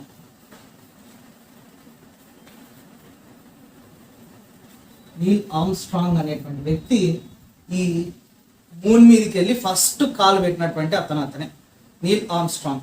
He is the American astronaut, అమెరికాకు సంబంధించినటువంటి astronomer. He was the first man to step on the earth on the 21st July 1969. 1969లోనే రాకెట్లో వెళ్ళి ఏం చేసినాడు, ఇక్కడ మూన్ మీద కాలు పెట్టినటువంటి మొట్టమొదటి వ్యక్తి ఇతను. మరి ఇండియా నుంచి మూన్కి వెళ్ళినటువంటి, స్పేస్లోకి వెళ్ళినటువంటి అతను ఎవరైనా ఉన్నారా అంటే ఈజ్ ద రాకేష్ శర్మ. రాకేష్ శర్మ అనేటువంటి అతను మన ఇండియన్ స్పేస్లోకి వెళ్ళినటువంటి మొట్టమొదటి సైంటిస్ట్ ఎవరు అంటే రాకేష్ శర్మ.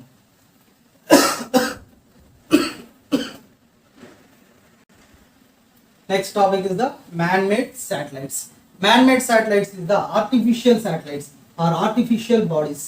ఇవన్నీ ఏంటి, ఆర్టిఫిషియల్గా మనం తయారు చేసినటువంటి, మ్యాన్ మేడ్, మనం మొత్తం అంతా కూడా తయారు చేసినాం. And these are made by the సైంటిస్టులు తయారు చేసినారు. అండ్ దీస్ ఆర్ మెంట్, ఇవన్నీ కూడా ఎందుకు తయారు చేసినారు అంటే యూనివర్స్ గురించి, పైన ఉన్నటువంటి విశ్వం గురించి, స్పేస్ గురించి తెలుసుకోవడానికి, అలాగే మనకు కమ్యూనికేషన్ సిస్టమ్స్ కోసం.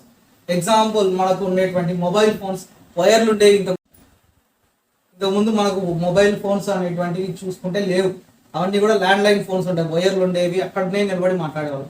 ఇప్పుడు మనం చూసుకుంటే గుడ్ కమ్యూనికేషన్, వైర్లతో సంబంధం లేకుండా మొబైల్ ఫోన్లతో మాట్లాడుకుంటూ పోతున్నాం. బికాస్ ఇవన్నీ కూడా ఎందుకంటే good communication, because of this satellites ద్వారా మనకి ఇవన్నీ కూడా జరుగుతున్నాయి. అండ్ ఇవన్నీ కూడా, ఈ శాటిలైట్స్ అన్ని ఎలా తీసుకుని వెళ్తారు స్పేస్లోకి, అక్కడికి ఎలా పెడతారు అంటే by carried by the rockets. Rockets ద్వారా వీటిని అన్నింటిని కూడా తీసుకొని పోతారు, రాకెట్స్ ద్వారా. And placed on the orbit around the planets.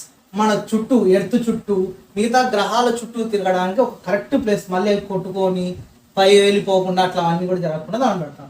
ఇక్కడ మనకు ఒక డౌట్ రావచ్చు, సార్ శాటిలైట్స్కి ఎట్లా అవి స్టార్ట్ కావడానికి, రన్ కావడానికి ఏమైనా డీజిల్ వేస్తారా, పెట్రోల్ వేస్తారా? అక్కడ మళ్ళీ పెట్టిన తర్వాత మళ్ళీ అవి ఆగిపోతే, డీజిల్ పెట్రోల్ ఆగిపోతే మళ్ళీ ఎట్లా పెడతారు అంటే దానికి సోలార్ ప్యానెల్స్ అనేవి పెట్టింటారు. అంటే సన్ నుంచి వచ్చేటువంటి ఎనర్జీని తీసుకొని దాని అంతకంటే అదే మొత్తం అంతా రెడీ చేసుకోవడానికి. మనం కూడా చూసినాం సోలార్ ప్యానెల్స్, ఇంటికి సోలార్ పెట్టుకొని ఉంటారు. అంటే కరెంట్ అంతా కూడా అదే తయారు చేసుకుంటుంది, సన్ నుంచి వచ్చే లైట్ని తీసుకుంటాం. అలాగే ఇక్కడ కూడా శాటిలైట్స్కి సోలార్ పెడతారు, అంతేగాని మనం డీజిల్ పెట్రోల్ పెడితే మనం ఎప్పుడు పడితే అప్పుడు పోయి వేయడానికి కుదరదు కాబట్టి ఇక్కడ కూడా అంతే. అండ్ ఈ పంపించడానికి రాకెట్స్ని పంపించడానికి కొన్ని స్పేస్ సెంటర్స్ అనేటువంటివి ఉన్నాయి. ఎగ్జాంపుల్కి మనకు స్పేస్లోకి పంపించినటువంటి కొన్ని స్పేస్ సెంటర్స్ని తీసుకుంటే ఫస్ట్ పంపించినటువంటిది Soviet space centre, that is Russia నుంచి పంపించినారు. Soviet space centre, Soviet space centre అనేటువంటి వాళ్ళు రష్యా వాళ్ళు పంపించినారు. తర్వాత స్పేస్లోకి పోయినటువంటి వాళ్ళు నాసా, అమెరికా వాళ్ళు. తర్వాత European space, European space agency వాళ్ళు పంపించినారు. అండ్ ఫోర్త్ వాళ్ళు వచ్చేసి ఇస్రో, అంటే ఇండియా వాళ్ళు పంపించినారు. Indian Space Research Organisation, Indian Space Research Organisation వాళ్ళు మనకు పంపిస్తున్నారు. ఇండియా నుంచి పంపించే వాళ్ళు వీళ్ళే. అండ్ వీళ్ళు పంపించేటువంటి స్టేషన్ పేరు వచ్చేసి Satish Dhawan space centre, SDSC, Satish Dhawan space centre నుంచి పంపిస్తున్నారు. ఇది ఎక్కడ ఉంది అంటే శ్రీహరికోట దగ్గర ఉంది, నెల్లూరు దగ్గర శ్రీహరికోట అనేటువంటి ప్లేస్ ఉంది. ఆ ప్లేస్ దగ్గర నుంచి పంపిస్తున్నారు ఇదంతా కూడా. అండ్ ఎందుకు సార్ అక్కడనే పంపిస్తున్నారు, ఢిల్లీ నుంచో హైదరాబాద్ నుంచో పంపించచ్చు కదా అంటే, నెల్లూరులో మనకు సముద్రం ఉంది. ఇక్కడ నుంచి పంపిస్తే శాటిలైట్స్ ఒకవేళ ఫెయిల్ అయితే అవి కింద పడితే ఎక్కడ పడతాయి, సముద్రంలో పడతాయి. అక్కడ నీళ్లు లేదా అక్కడ ఉన్నటువంటి చేపలు చనిపోతాయి, కానీ మనుషులకు ఆస్తికి నష్టం జరగదు. కాబట్టి రాకెట్స్ పంపించేటువంటి ప్లేస్ ఏదైతే ఉందో అది సముద్రంకి చాలా దగ్గరగా ఉన్న ప్లేస్ నుంచి పంపిస్తారు, అంతేగాని దూరంగా ఉండే ప్లేస్ నుంచి పంపించాను అనుకోండి, అది పడి ఫెయిల్ అయితే ఏమవుతుంది, మనుషుల దగ్గర పడి బిల్డింగ్లు పడిపోయి మనుషులందరూ చనిపోతారు. అలాంటిది రాకుండా ఉండడానికే సముద్రానికి దగ్గరగా ఉండేటువంటి ప్లేస్లో పెడతారు. ఇక్కడ మనకు డౌట్ రావచ్చు, సార్ ఈయన ఏంది సతీష్ ధావన్ అనేటువంటి పేరు వచ్చింది, ఎవరు ఈయన అంటే ఈ ఇస్రో పెట్టడానికి చాలా కృషి చేసినటువంటి వ్యక్తి. And he is the chairman of the ISRO, ఈ చైర్మన్ గా కూడా పనిచేసినాడు. ఆయన పేరుని ఆయన గుర్తుగా చేసినాడు.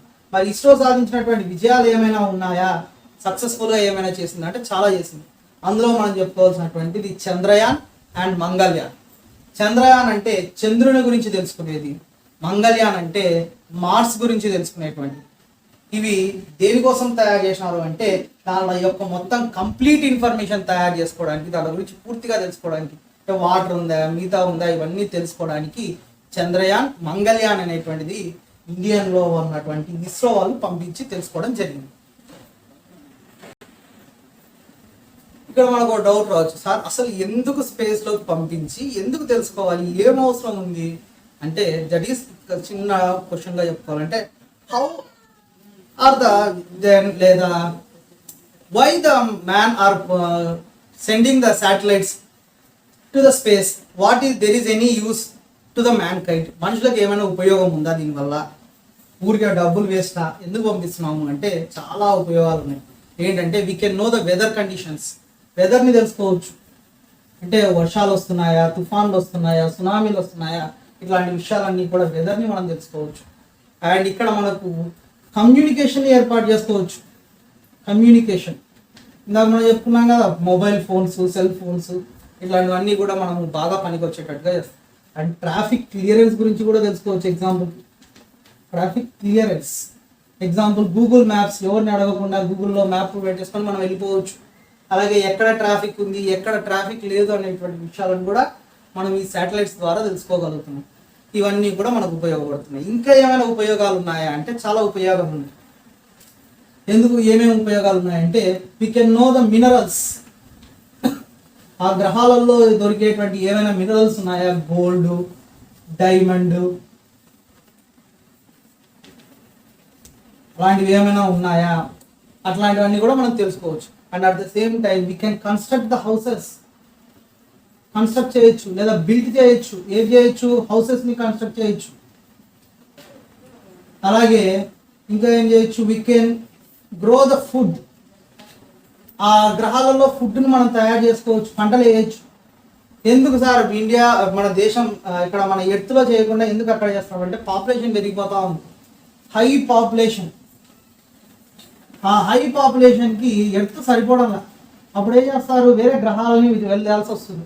ఆ గ్రహాల్లో ఇల్లు కట్టుకోవడానికి పనికొస్తుందా లేదా, అక్కడ ఫుడ్ మనం పండించగలమా లేదా, అక్కడ మనం జీవించడానికి పనికొస్తామా లేదా, ఈ విషయాలన్నీ తెలుసుకోవడానికే మనం శాటిలైట్స్ అనేటువంటివి పంపిస్తూ ఉన్నాం.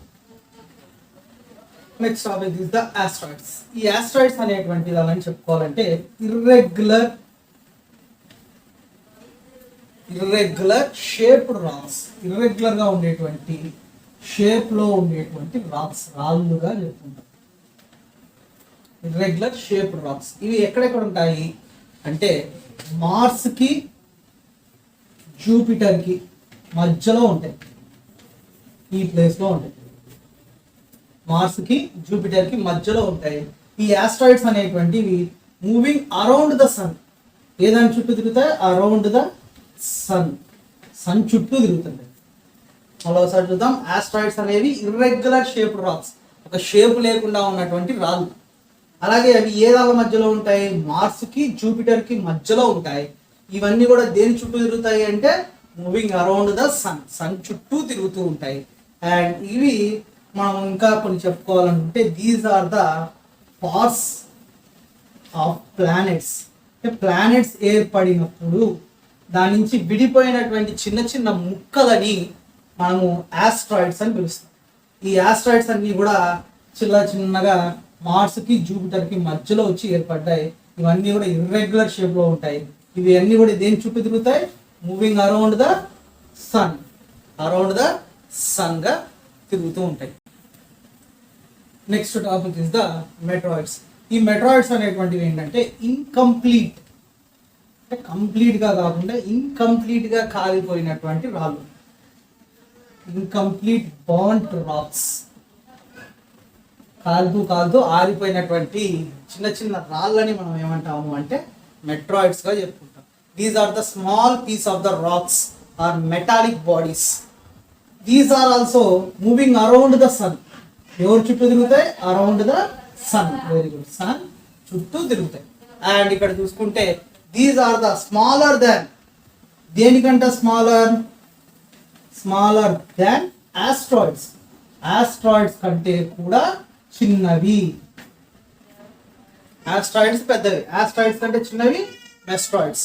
And some times they came near and tend to drop on the earth. ఒక్కోసారి ఏం చేస్తాయి, ఇవి ఎర్త్ కి దగ్గరగా వస్తుంటాయి, ఒక్కోసారి ఎర్త్ మీద కూడా పడుతూ ఉంటాయి. కానీ ఈ కొన్ని చిన్నగా ఉండడం వల్ల ఎర్త్ మీదకి వచ్చేటప్పుడు అక్కడ ఉన్నటువంటి అట్మాస్ఫియర్ లోకి ఎంటర్ అవుతాయి. అంటే అక్కడ ఉన్నటువంటి గాలిలోకి ఎంటర్ అయ్యి అక్కడ అన్ని కూడా కొన్నిసార్లు ఏం చేస్తాయంటే ఈ గాలికి ఇవన్నీ కూడా రాపిడ్ అనేటువంటి జరుగుతుంది, ఫోర్స్ అనేటువంటి రాసుకొని పోవడం వల్ల అవన్నీ కూడా కాలిపోయి ఒక్కోసారి బూడిదైపోతాయి. ఒక్కోసారి అవి మనం పడినట్టుగా కూడా ఎర్త్ మీద మనకు కనిపించదు. కొన్ని రాళ్ళు మాత్రం మనకి ఏం చేస్తాయి, భూమి మీద పడిపోతూ ఉంటాయి. అలా పడినప్పుడు పెద్ద పెద్ద హోల్స్ లాంటివి జరుగుతూ ఉంటాయి, గుంతలు పడుతున్నట్టుగా మనకు కనిపిస్తూ ఉంటాయి. అండ్ ఇక్కడ మనకు దగ్గరగా వస్తున్నప్పుడు మనకు ఫ్లాష్ లైట్స్, అంటే ఒక లైట్ పడిపోతున్నట్టుగా చిన్న, ఇప్పుడు చాలా మటుకు చూస్తుంటాం ఇట్లా లైట్ పడిపోతున్నట్టుగా మనకు అనిపిస్తూ ఉంటుంది. అలాంటి దానిని మనము మెస్ట్రాయిడ్స్ గా చెప్పుకుంటాం. ఇవి కంప్లీట్ గా ఒక్కోసారి బర్న్ అయితే ఒక్కోసారి బర్న్ కావు.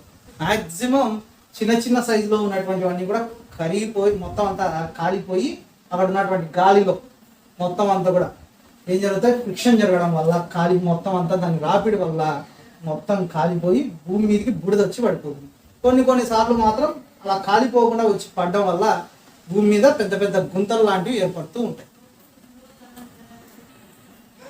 ఈ కోమెట్స్ ని ఇంకొక పేరుతో పిలిచాలంటే తోక చుక్క అంటారు తెలుగులో.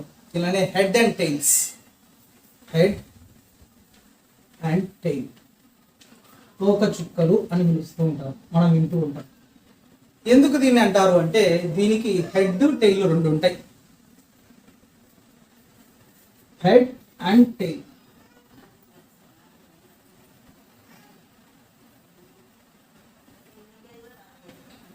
ఈ పార్ట్ని మనము హెడ్ అని పిలుస్తాం, ఈ లాస్ట్కు ఉన్నటువంటి పార్ట్ని మనము టైల్ అని పిలుస్తాం. Head, tile. ఈ హెడ్ ఉన్నటువంటి పార్ట్ని మనం చూసుకుంటే సాలిడ్ పార్టికల్స్, అంటే ఐస్తో తయారు చేయబడినటువంటి గట్టిగా ఉన్నటువంటి పదార్థాలు ఉంటాయి ఇక్కడ. సాలిడ్ పార్టికల్స్ లైక్ ఐస్ అనేటువంటిది ఉంటుంది. అండ్ ఇక్కడ మనకు టెయిల్లో అంతా కూడా గ్యాసెస్ ఉంటాయి కాబట్టి పొగలాగా ఇక్కడ ఉంటుంది. అంటే ఫర్ ఎగ్జాంపుల్ మీరు కూడా ఎప్పుడైనా ఐస్ని తీసి చూడండి, ఐస్ నుంచి పొగలు వస్తున్నట్టుగా మనకు అనిపిస్తూ ఉంటుంది. అలాగే ఇక్కడ కూడా ఈ పెద్దగా ఉన్నటువంటి సాలిడ్ పార్టికల్స్ అన్ని కూడా ఐస్ లాగా ఉంటే ఈ పార్ట్ని అంతా కూడా మనం హెడ్ అని పిలుస్తాం. దాని నుంచి వచ్చేటువంటి పొగని అక్కడ మనం ఏమని పిలుస్తాం, గ్యాసెస్ని టెయిల్ అని పిలుస్తాం. ఇవి చాలా ఫేమస్గా ఉంటాయి, తోకచుక్కలుగా మనం చెప్పుకుంటాం. చాలా దగ్గరగా వచ్చేవి ఉన్నాయి, దూరంగా ఉండేటువంటివి కూడా ఉన్నాయి. మనకు చాలా దగ్గరగా వచ్చేటువంటిది హ్యాలీస్ కోమెట్ అనేటువంటిది ఒకటి ఉంది. హ్యాలీస్ కోమెట్ ఇది చాలా దగ్గరగా వస్తుంది ఎర్త్కి. అండ్ ఇది ఎప్పుడు వస్తుంది అంటే ప్రతి 76 సంవత్సరాలకు ఒకసారి వస్తుంది ఎర్త్కి దగ్గరగా. 76 ఇయర్స్కి ఒకసారి దగ్గరగా వచ్చి వెళ్ళిపోతూ ఉంటుంది. అండ్ ఇది 1986లో వచ్చింది, 1986లో. మళ్ళీ నెక్స్ట్ ఎప్పుడు వస్తుంది అంటే +76 దగ్గరగా 2061లో వస్తుంది. అంతవరకు మళ్ళీ మనం చూడడానికి వీల్లేదు, కనిపించదు కూడా. These are known has comets. Now last topic, that is the constellations. And what is meant by constellations? It is the group of pattern of the star groups. Stars అన్ని కూడా గ్రూప్గా ఏర్పడతాయి కదా, ఆ గ్రూపుగా ఏర్పడినప్పుడు ఆ గ్రూప్ని కొన్ని షేపులతో మనం పేర్లను పిలుస్తాం. అంటే దీన్ని చెప్పాలంటే various pattern of stars group. Stars యొక్క గ్రూప్ ప్యాటర్న్స్ ఉంటాయి కదా, ఆ ప్యాటర్న్స్ని బట్టి మనం చెప్తాం. అంటే అది చూసినప్పుడు మనకి ఏ రకంగా మనకు కనిపిస్తుందో దాన్ని బట్టి దానికి పేర్లు ఇవ్వడం జరిగింది. ఏ దాని పేర్లు అంటే ఎనిమల్స్, ఆబ్జెక్ట్స్, క్రియేచర్స్, అట్లా రకరకాల పేర్లు ఇవ్వడం జరిగింది. బేస్డ్ ఆన్ దిస్ షేప్ని బట్టి దానికి రకరకాల మనుషుల పేర్లు, జంతువుల పేర్లు అట్లా పెట్టడం జరిగింది. ఎగ్జాంపుల్కి ఉర్సా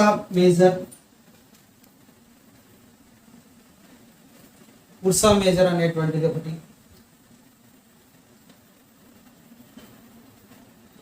దీన్ని బిగ్ బియర్ అని కూడా పిలుస్తాం. సప్తర్షి,